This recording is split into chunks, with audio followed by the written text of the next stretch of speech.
Good evening. ఈరోజు క్లాస్లో మనం ప్లాస్మా థెరపీ అంటే ఏంటో మనం చూద్దాం. ప్లాస్మా థెరపీ చూసిన తర్వాత అలాగే మనం మిగతా టాపిక్స్ ఏంటి అనేది అన్నీ ఒక్కొక్కటి చూద్దాం.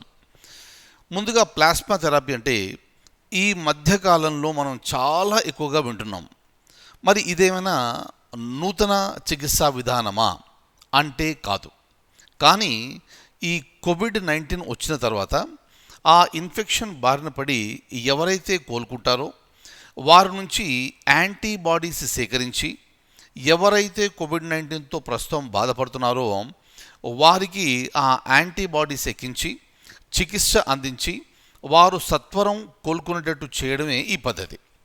అయితే ఇది కోవిడ్-19 రావడం వలన ఈ మధ్య కాలంలో ఈ ప్లాస్మా థెరపీ అనేది మళ్ళీ చాలా ఎక్కువగా వినిపించింది.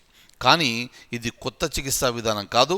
ఇంతకుముందు కూడా రకరకాల ఇన్ఫెక్షన్స్లో దీన్ని వాడడం జరిగింది. రైట్, ఆ పాయింట్ చూసిన కంటే ముందు ఇంకా కొన్ని పాయింట్స్ ఉన్నాయి. అవి ఏమిటనేది ఇప్పుడు మనం చూద్దాము. నేను డైరెక్ట్గా డాక్యుమెంట్ ఓపెన్ చేస్తున్నాను, ఒక్కసారి చూడండి మీరు. ఫస్ట్ క్వశ్చన్ ఏంటంటే, రీసెంట్లీ చూడండి, మనకు జనరల్గా మనం భారతదేశము ఇతర దేశంతో కానీ ఇతర దేశాలతో కానీ ఎన్నో రకాల ఒప్పందాలు ఉంటాయి. దాంట్లో ఒకటి ఈ మెమొరాండమ్ ఆఫ్ అండర్స్టాండింగ్, MOU అంటాము. దాన్ని ఫ్రీక్వెంట్గా మీరు పేపర్లో చూస్తూ ఉంటారు. అయితే ఇటీవలే ఈ మన సముద్రాలకు సంబంధించిన ఈ వాతావరణాన్ని మనం కాపాడుకోవడానికి, ఆ సమతుల్యత దెబ్బతినకుండా ఉండడానికి ఈ ప్లాస్టిక్ అనేది వాడకాన్ని నిషేధించాలి అని మనం చాలాసార్లు మాట్లాడుకున్నాం. ఇది ప్రపంచం మొత్తం కూడా మాట్లాడుతున్నారు.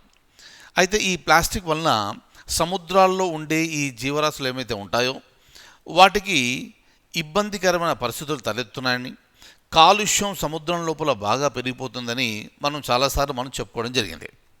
రైట్, అయితే దానికి సంబంధించి భారతదేశం ఇటీవల మరొక్క దేశంతో మెమొరాండమ్ ఆఫ్ అండర్స్టాండింగ్ మీద సంతకం చేసింది. అంటే MOU పైన ఈ సంతకాలు చేయడం జరిగింది. ఆ దేశం ఏమిటి? క్వశ్చన్ చూడండి. Recently with which country India signed a memorandum of understanding on cities combating plastic entering the marine environment. Very important one. ఇది చాలా నగరాల్లో అవుతుంది, ఇది ప్రపంచం మొత్తం అవుతుంది. అయితే దీనికి సంబంధించి ఒక MOU భారతదేశం సంతకం చేసుకుంది. ఆ దేశం ఏమిటి? Germany, America, UK, France. Correct answer వచ్చేసి option A, Germany. Very very very very important. ఇది మనకు స్వచ్ఛ భారత్ మిషన్ అర్బన్ ఉంది కదా, దాంట్లో ఒక భాగంగా దీన్ని సంతకం చేయడం జరిగింది. అలాగే రెండవ పాయింట్ ఈరోజుకి టేబుల్ మౌంటైన్ నేషనల్ పార్క్.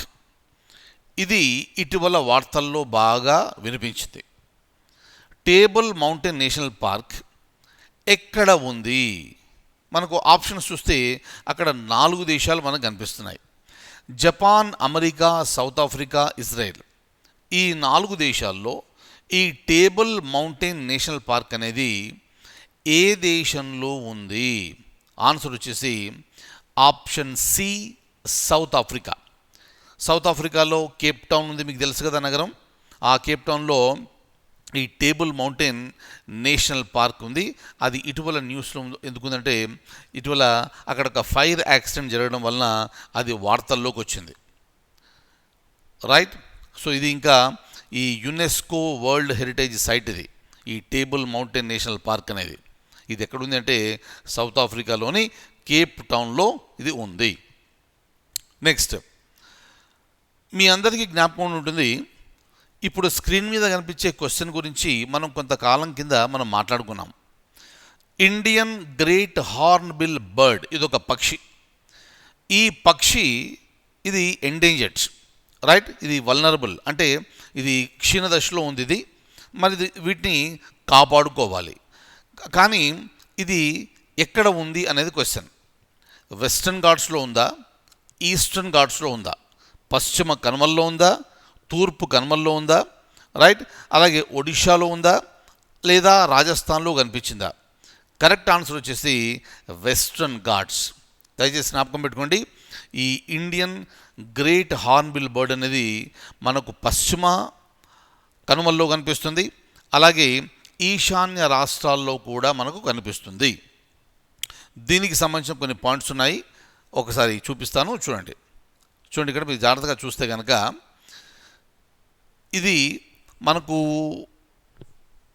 పశ్చిమ కనుమల్లో కనిపిస్తుంది, అలాగే ఈ ఈశాన్య రాష్ట్రాల్లో కూడా మనకు కనిపిస్తుంది. అలాగే ఈ గ్రేట్ హార్న్బిల్ పక్షి ఏదైతే ఉందో అది రాష్ట్ర పక్షిగా కేరళ అలాగే అరుణాచల్ ప్రదేశ్లో ఉంది. Very important, this bird is the state bird of Kerala అలాగే అరుణాచల్ ప్రదేశ్.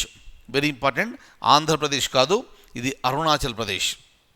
అలాగే ఈ గ్రేట్ హార్న్బిల్ పక్షి గురించి మనం మాట్లాడుతుంటే ప్రతి సంవత్సరము డిసెంబర్ నెలలో ఈ గ్రేట్ ఇండియన్ హార్న్బిల్ ఫెస్టివల్ అని భారతదేశంలో ఒక రాష్ట్రంలో జరుపుకుంటారు. ఆ రాష్ట్రం ఏది అంటే నాగాల్యాండ్. చూడండి, ఇప్పుడు మనం మాట్లాడుకున్న ప్రతి పాయింట్ కూడా examination point of view important, మీరు జ్ఞాపకం పెట్టుకోవాలి. నెక్స్ట్ ఇది చూడండి, మనం ప్లాస్మా థెరపీ గురించి చెప్పాను కదా, ఈ ప్లాస్మా థెరపీ ఇక్కడ ఆన్సర్. ఇక క్వశ్చన్ కనుక మీరు చూస్తే, the method of using antibodies found in the blood of the people who have recovered from an infection. అంటే ఒక ఇన్ఫెక్షన్ వచ్చింది, ఆ ఇన్ఫెక్షన్ నుంచి కోలుకున్నారు. సో వారి బాడీలో ఈ యాంటీబాడీస్ ఏవైతే ఉన్నాయో దాన్ని తీసి ఎవరికైతే ప్రస్తుతం ఇన్ఫెక్షన్ ఉందో ఆ ఇన్ఫెక్షన్ ఉన్న ఈ జబ్బు పడిన వ్యక్తులు ఎవరైతే ఉన్నారో ఆ జబ్బు తగ్గించడానికి చేసే చికిత్సనే ఈ ప్లాస్మా చికిత్స లేదా దాన్ని ప్లాస్మా థెరపీ అని అంటారు.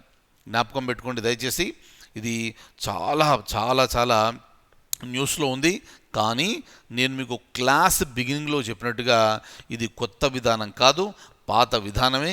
కాకపోతే ఇప్పుడు ఎక్కువగా ఎందుకు మాట్లాడుతున్నామంటే ఈ కోవిడ్-19 కేసులు బాగా పెరగడం వలన దీని గురించి మనం ఎక్కువగా మాట్లాడుకోవడం అనేది జరుగుతుంది. ఫైన్. సో ఇవి ఈ రోజుకు సంబంధించిన అంశాలు. మళ్ళీ మరిన్ని కరెంట్ అఫైర్స్తో మళ్ళీ మనం తర్వాత క్లాస్లో కలుద్దాము. అంతవరకు సెలవు. Take very good care.